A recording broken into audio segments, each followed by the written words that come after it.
In this episode, I am joined by Larry Saunders. I came across Larry when searching for Christmas presents for my coworkers. He has an Etsy shop where he makes various game-related stickers. I reached out to him and he told me that board games had helped him through a tough part of his life. Well, after almost 2 months of trying to get a night free together, Larry and I finally got to sit down and have our conversation. He has a great but sad story to tell. Thanks for listening.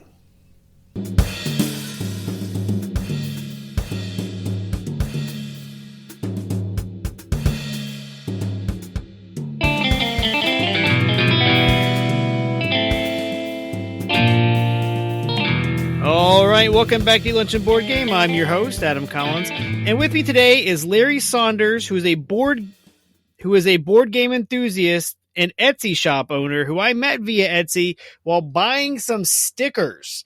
Larry, how you doing? Just fine, and you? I wish the weather here in the Midwest. I wish the weather here in the Midwest would decide whether to go up or down or just, pick something. I know. Last week, we're all snowed in, and tomorrow it's going to be in the 60s. I don't understand this weather. I don't understand it.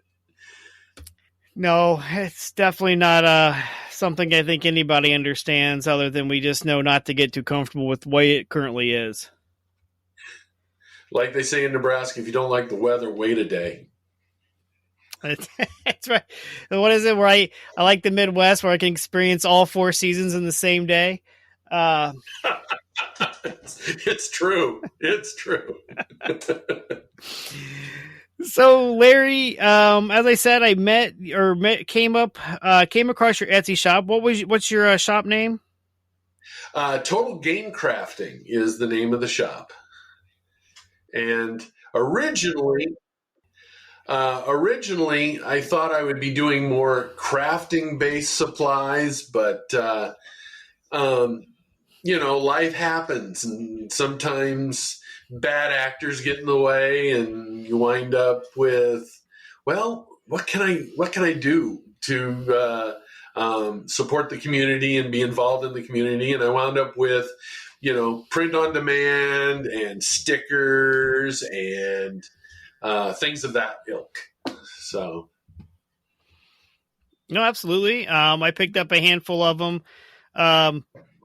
for Christmas presents for my coworkers. So they worked out well, and I kept a few for myself. And so you also gave me a nice little robber from the, how do you say it? The Settlers of... Oh, it's absolutely Settlers of Catan.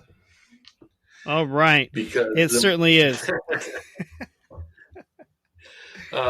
Speaking of Catan, that game, at least the mobile game on Android, kind of saved my sanity, because when my late wife was going through cancer, I had to be somewhere a lot of time, sitting in either the hospital room or the waiting room, and I just had to do something. So I played game after game after game of Cities and Knights, Settlers of Catan. Well, Cities and Knights is definitely one of my favorite ways to play it. So sorry about your wife, or your late wife, and all that. That had to be just awful. It was pretty bad, starting in 2014 when she got diagnosed with stage 4 colon cancer. And she fought the good fight. She passed away early 2017. But during that time, believe it or not, Board Game Geek was a huge support factor for me. There are forums on Board Game Geek for people with problems, believe it or not, where you can bond and share problems on the forums in Board Game Geek, and you're connected through your love of board games. And it helps to build that trust to be able to share and supported each other. I did not know that. That's fantastic. Matter of fact, one of the gentlemen that helped me through the entire process is a godfather to my children. So There you go. As I always say, board games build bridges. Board game geek has been a lifesaver for me. Even though I'm not active on the website now because I have a 5-year-old and a 2-year-old, it cuts into your gaming time. No, it certainly does. I mean, I got a 5-year-old. She's learning. We play games that she can play. Like you mentioned earlier, how you started off playing Hi Ho Cherry-O, and you've come full circle back around to it. Yeah. But that's how you get them started, right? Yep. That's how you get started. How did you get started in gaming? Um, two tracks really. In college, I got sucked into Starfleet Battles. I don't know if you know anything about Starfleet Battles, No. but it was produced by Task Force Games, written by, I think, a Stephen Cole. And at first, when you get into it, the rules are pretty light, but when you start diving deep, I swear there's more text than the Bible. The stack of books is just huge. But it's starship combat set in the Star Trek universe. And at the same time, another friend of mine and I started playing Axis and Allies. One of my favorites. So Axis and Allies got me into the board game side. Starfleet Battles got me into the war game side. After Starfleet Battles, I moved into a simpler system, BattleTech. Okay. And played that board game, war game hybrid for a long time. And from Axis and Allies, I moved into Settlers of Catan, Carcassonne. I mean, I started going crazy. You know how it is where you see a person with a T-shirt that says, I have too many board games, said by no one ever. Yeah. I have had so many board games that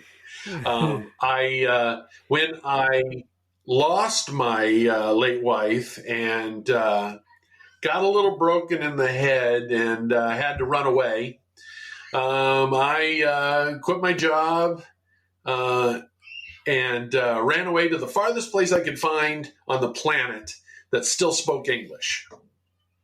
Okay. Which happens to be the Philippines. Ah. So I just had to run away. I just needed to get the hell out of here. And so I did. I ran away. And what did I do with my board games? I found a friend who had a spare room, and I kind of filled it.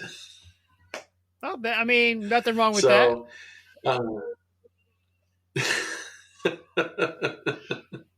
So I got them back, but it took 6 years to get back to the United States. So, well, I mean, that's at least you took the time you needed to get your head right, and that's the important part.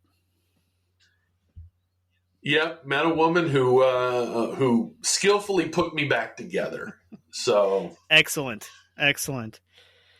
So it's what a journey back to board gaming in the United States. Yes. So that's when I started. I started the Etsy shop while I was over there doing just pure print on demand. And when I came back here, I planned on putting my CNC to work and maybe getting a laser, because I had a full wood shop and a full just a full shop that I could start cranking stuff out with. But, bad actors, and not everybody wanted to give me all my toys back when I came back. So, That's unfortunate. That's unfortunate. Yeah. Yep. So a cutter and a some sticker paper, and now I can make things that help support the community, help not support, but help encourage the community. Yeah. So I like making stickers and. Hopefully, I plan on moving into other things. My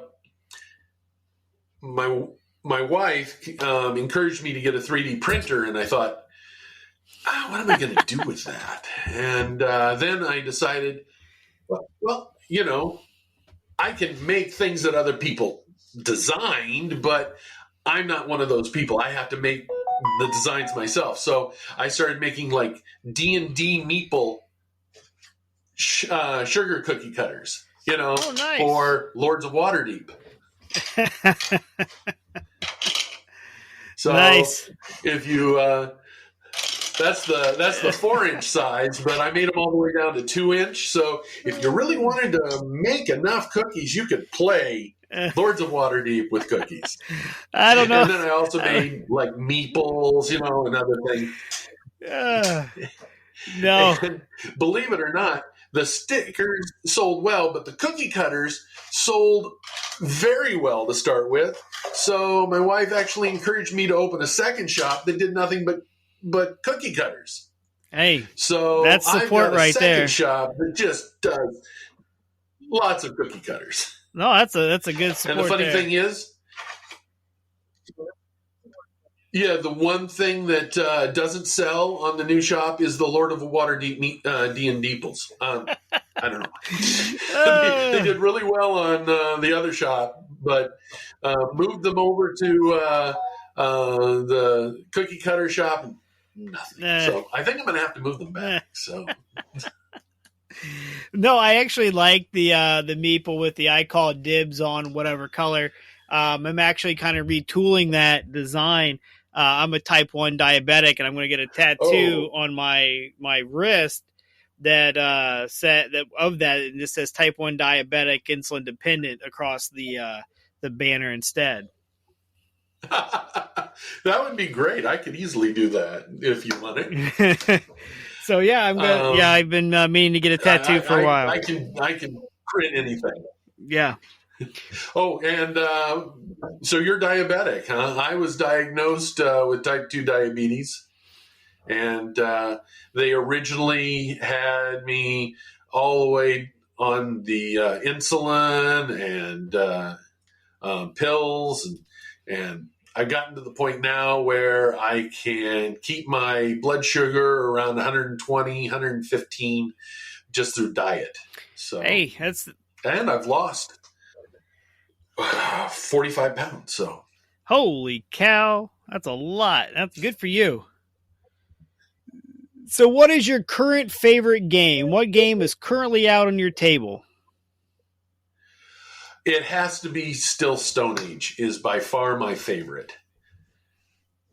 And if it's not Stone Age, because people don't like the worker placement, then I really like cooperative games like Pandemic. If they don't like worker placement games, are they really worth keeping around as friends? Yeah, well, that's actually I think a good T-shirt. If you don't like worker placement games, we can't be friends. Yeah.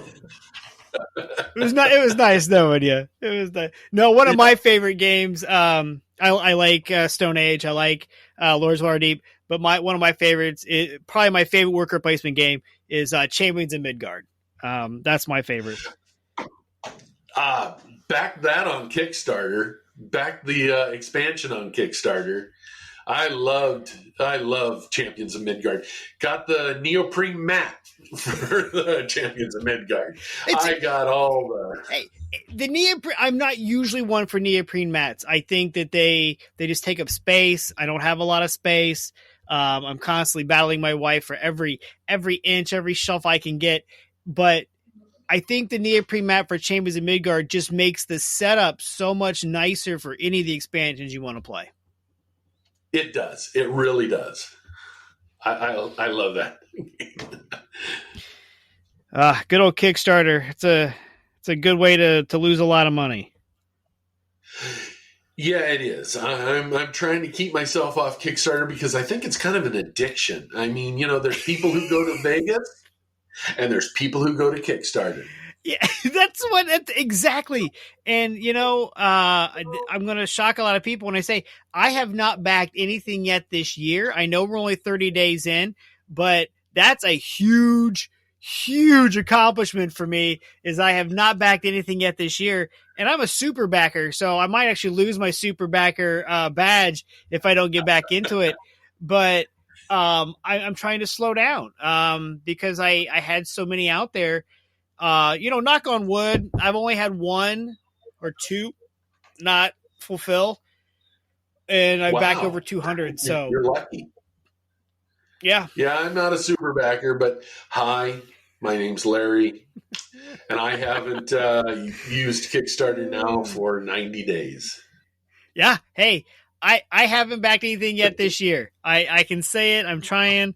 There's a couple that, but the thing is, what I started getting addicted to on it was the roll and writes, the print and plays. It was like $5, and then you get a PDF. You print it off, get a handful of D6 dice, and you're good to go. True. That's what I started doing. So now I got a whole bunch.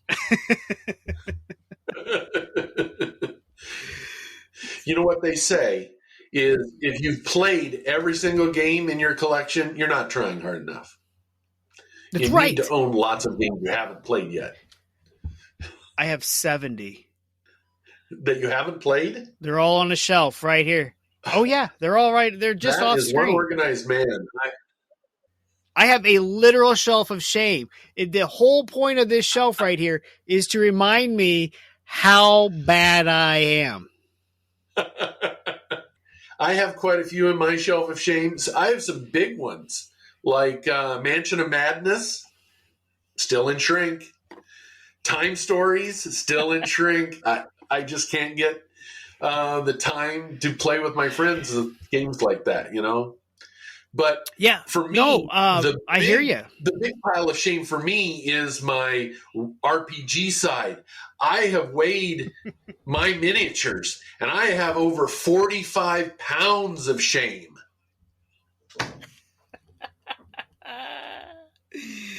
No, I've got a couple RPGs. My son's really, he's 12 and getting into it. So we got a couple light RPGs that we're probably going to try to do. But yeah, we start off with like Gaslands, which is a nice. It's an RPG of sorts where you're building the cars and stuff. But then I got a 3D printer, and I backed some Kickstarters where they produce wrecks and bleachers and guns and stuff to put out it's crazy. And how many are still raw plastic? Oh, I actually haven't printed off anything except one box container by accident. Oh, okay. We printed the container box when we were trying to print a box organizer for a board game. Okay. And we actually, so I have a shipping container that's to scale for Gaslands, and that's all I've got. So yeah, but don't worry, I've got a whole bunch of STL files on my hard drive. There you go. So do you play games during your lunch hour at work? Right now, because just like when I was in the Philippines, I'm still living off my earnings. I used to be a software engineer, and I did really well. So I've said to myself, until my youngest, who is now 2, gets to kindergarten, I'm a full-time dad with my wife. So how many children can say, I'm with my mom and dad 24/7? So that's awesome. So, that's why this is a part-time, is helping pay, maybe eventually a car payment, So trying to build this up, No, get it that's going. awesome. But yeah, yeah.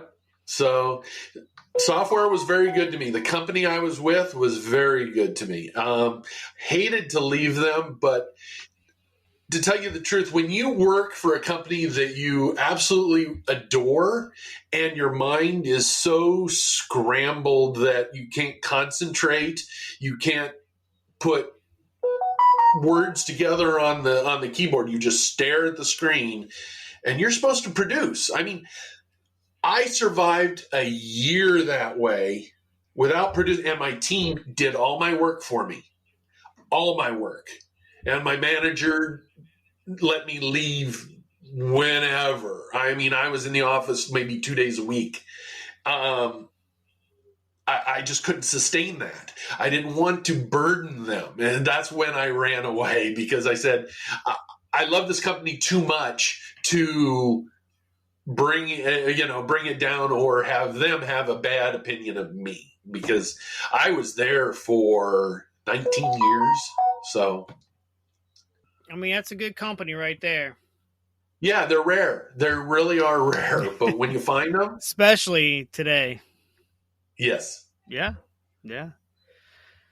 So on a happier, lighter note, if you were to play games at lunch with your coworkers, what would be your go-to 60-minute lunch hour game?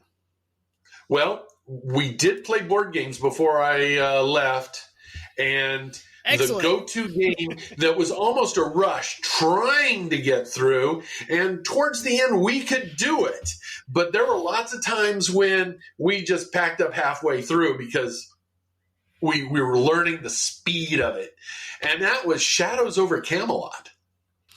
Ooh, man, that's a heavy game for a lunch hour. 55 minutes towards the end there. We knew what we were doing. We knew how to do it. We knew when to do it, and we played. Yeah, there was no conversing. There was lots of conversing on the people who weren't playing, but the one playing, the one that's going to go next, he's preparing. The others, it wasn't a laid back, chatty affair. No, it was it was speed play. Yeah, but I got through in 3 months.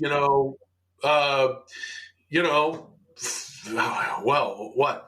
4 games a week, 8, 16, at least 45, 50 plays in a couple months, 3 months, You learn a game. You learn it inside and out. Yeah. Everybody knew what they were going to do. Setup took 2 minutes, I'll tell you what, that's something to talk about for sure, right? Like how long some of these games take to set up. Like we were talking earlier, Lords of Waterdeep, what a great game. But my goodness, the setup on that is so long. Yes. I mean, you got to shuffle all the buildings. You got to get out all the cards. You got to deal out the characters. And it's not the worst, Oh, no. But it's one we tried to play at work many times and never got through just because you spend the first 10, 15 minutes setting the game up. Then you have the tear down. Trying to put it all back together nicely. Yes. So how about a 30-minute game? If you're going to play for a lunch half hour, what is your go-to short game? 2 games. I love Machi Koro, and I love Sushi Go. Both solid. Yeah, I'm a huge fan of Machi Koro. And once they came out with Sushi Go Party, where you could add more people, it was a great filler when a couple people were missing for Shadows over Camelot, throw it out there. I feel like the dichotomy there is incredible. Well, we either played Shadows over Camelot or Sushi Go. You gotta do something when people are missing. That's okay. Yeah, I either play by myself in solitaire or I play massive party games. Yeah, that's goodness. Now, for my wife, her favorite game to play with me is one of the 2 card games. One is The Game, which is probably the worst named card game ever. You can't find it if you type in the game. I mean, it literally is invisible. So they came out with the expansion, the game on fire, and at least you can find that version sometimes. But the game you can't find. I mean, yeah. That one and what is the name of the one where you're doing fireworks? And what is the Hanabi. Yeah. Yes, Hanabi. Yeah, exactly. Those two I play with my wife all the time. Nice. Yeah. Yeah, those are both solid, and neither one of them take that long. Hanabi's great because you can play it in about 15 minutes, 20 if you're doing well, but usually about 10 because you're not. Right. And the game and doesn't both, take long either. You're playing against the game. You're not playing against each other. Always good in a marriage. Yeah, absolutely. It's really good when we lost or we won. Yeah. I won, you lost. That doesn't work. Yeah, not always. Not always. So what about a color? So when you played Shadows over Camelot, what color did you pick? What color do you like to play as? You make all the stickers. What color do you play? Well, I'll tell you. Here's a story. We always played at a friend's house, okay, on our game nights. And he, being the host, we always let him choose first. And, everybody, if they're going to choose, picks blue. It seems like everybody loves blue. I don't know why, but blue is by far the favorite color. Matter of fact, of my stickers, when it says, I only play blue, they outsells any other color sticker. But really? I, being the one who paid for all the games and brought them, I always made myself choose second. So I always played green. There you go. Well, there you have it. Blue outsells everything. I would have guessed it would have been red. It seems that everything is blue, except when it comes to dice. For some reason, everybody wants purple. I don't know why, but you know what? I make purple, so that's what they sell. Hey, that's what sells. It doesn't matter the reasoning. You're just out to make money, right? You don't need to know why it sells. You just need to know that it does sell. Exactly. And believe it or not, this was for the longest time, was my most favorite, my most best-selling sticker.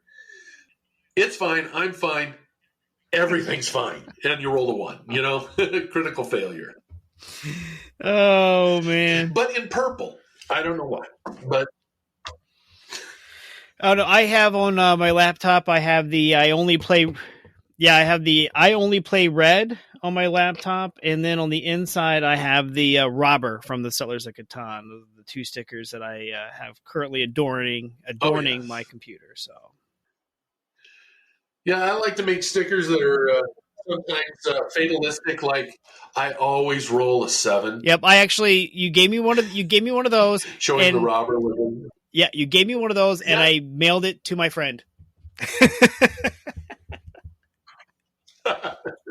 I put it in his Christmas card. Hope he appreciated it. He did, I think. Maybe.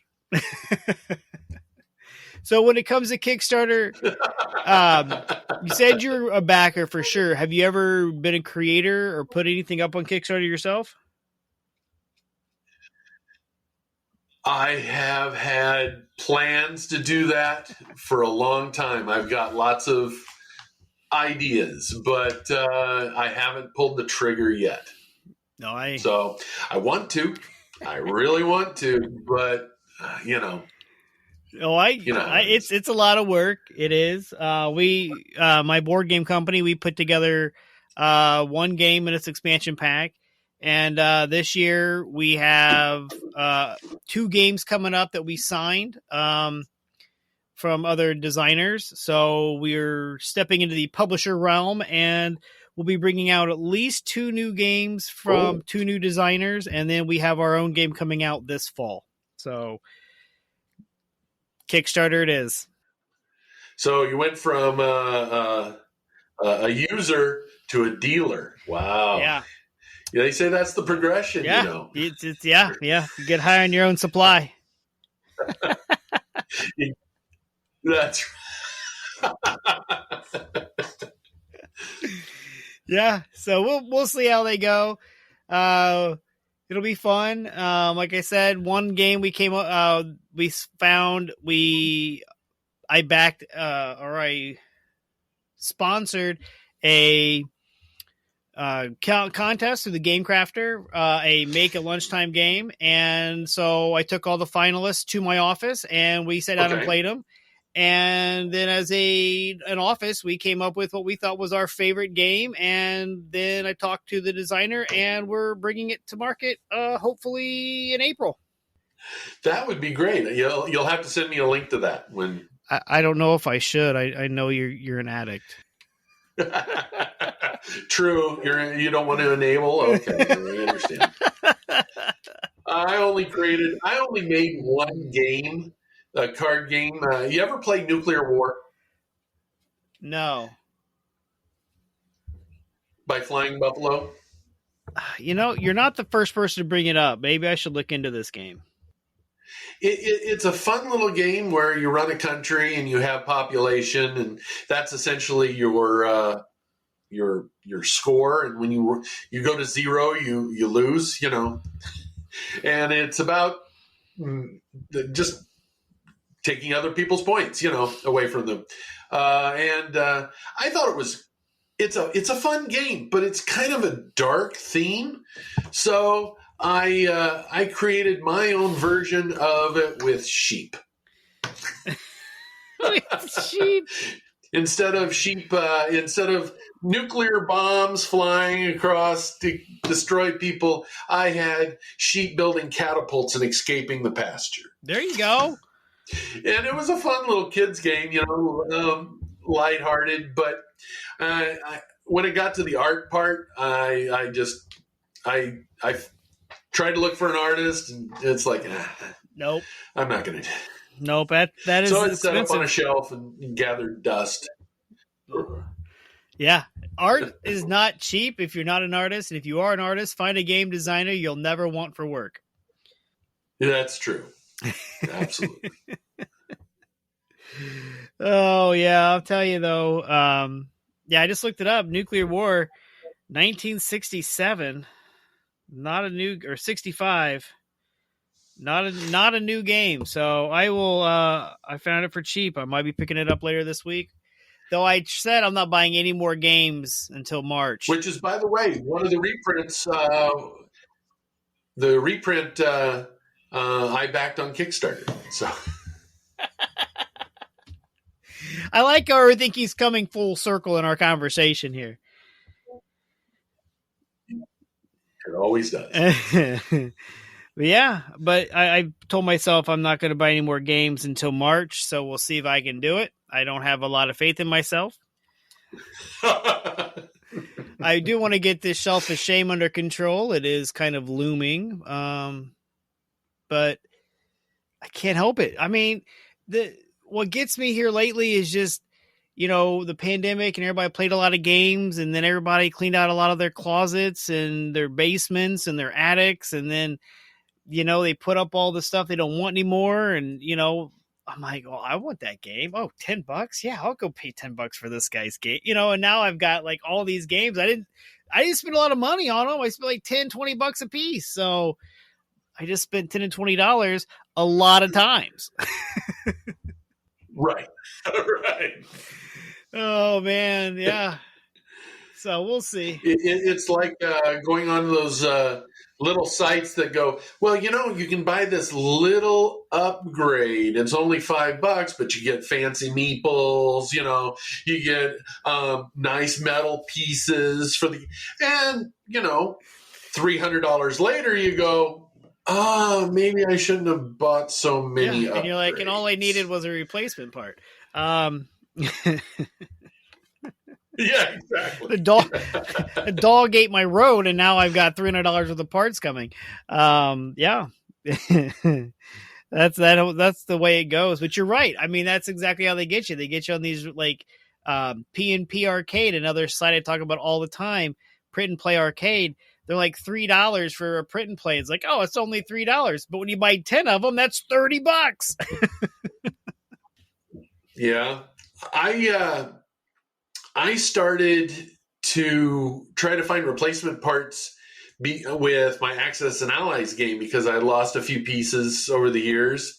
And when I finally moved my collection and cleaned it down because I had I think I gave away 7 extra sets of Axis and Allies. Well, because you find one at Goodwill. It only has half the pieces, but hey, it'll help fill out my Yeah. my set, Yeah. or you find one at a garage sale, but the box is almost destroyed. You go, well, you know what? It's all there, and it's only $1. Yep. Oh, I understand. I've got a lot of Guess Who's that way. I make a lot of custom Guess Who's for my friends. They'll like a TV show or a series of books. Oh, I can see Yeah. that. That sounds And so like fun. I'll make like my cousin, I made him a The Office, and I made my kids an Avatar The Last Airbender, and I've made a couple other ones, and it's like, so every time I go, I'm like, as long as all the doors are there, I don't need the cards, I don't need the little slick, the pieces inside. I just need the boards. I Right. don't even care if the box is there, and but yeah, but like you said, it's only half there, but hey, it only costs $1, so Exactly. that's 7 copies.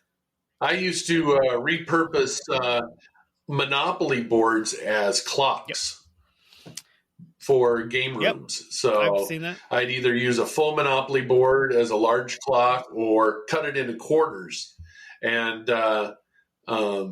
frame it, and put a clock mechanism in the center and use some,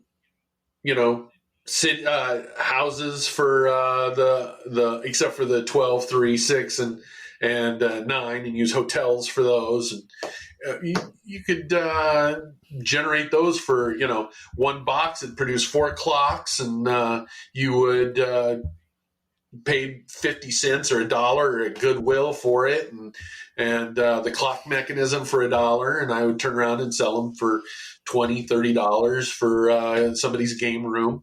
So yeah, why not? Why not? Yeah, because you know what? As board games have become more mainstream and they've become more of a normal thing, they have game rooms now, and you have game room decor.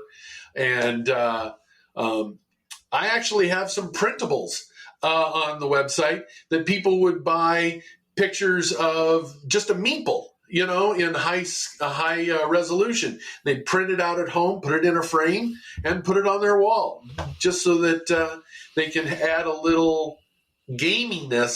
That sounds like a really bad word, gaminess. Sounds like we're hunting, but gaminess to a standard basement room, game room, to make it more customized. I don't know what I'm trying to say, but just some decoration. Yeah, absolutely. So that's what I did for a while in my workshop before I no longer have it. I mean, that happens. Yeah. It's either get bitter or move on, and I've moved on.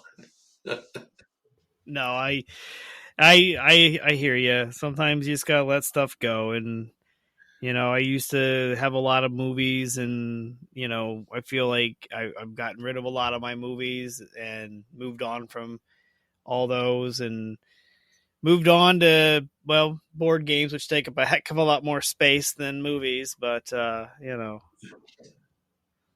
so trying to find all the shelf space I can and sneak them, how can I stack them differently to make more room?